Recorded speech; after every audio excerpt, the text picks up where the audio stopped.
আজকে আমি আপনাদের রান্না করে দেখাবো ট্যাংরা মাছ আলু দিয়ে টমেটো দিয়ে ঝোল।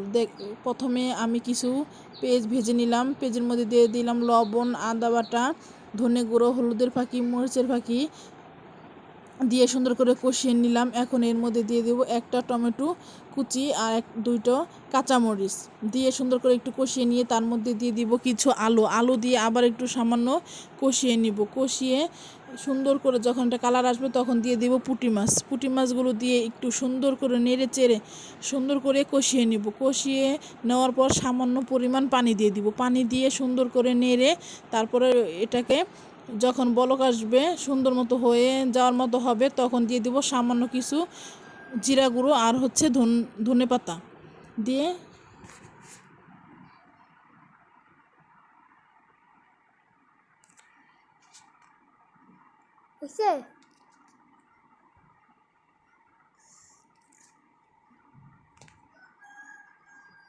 জায়গা কেটে হয়েছে তো।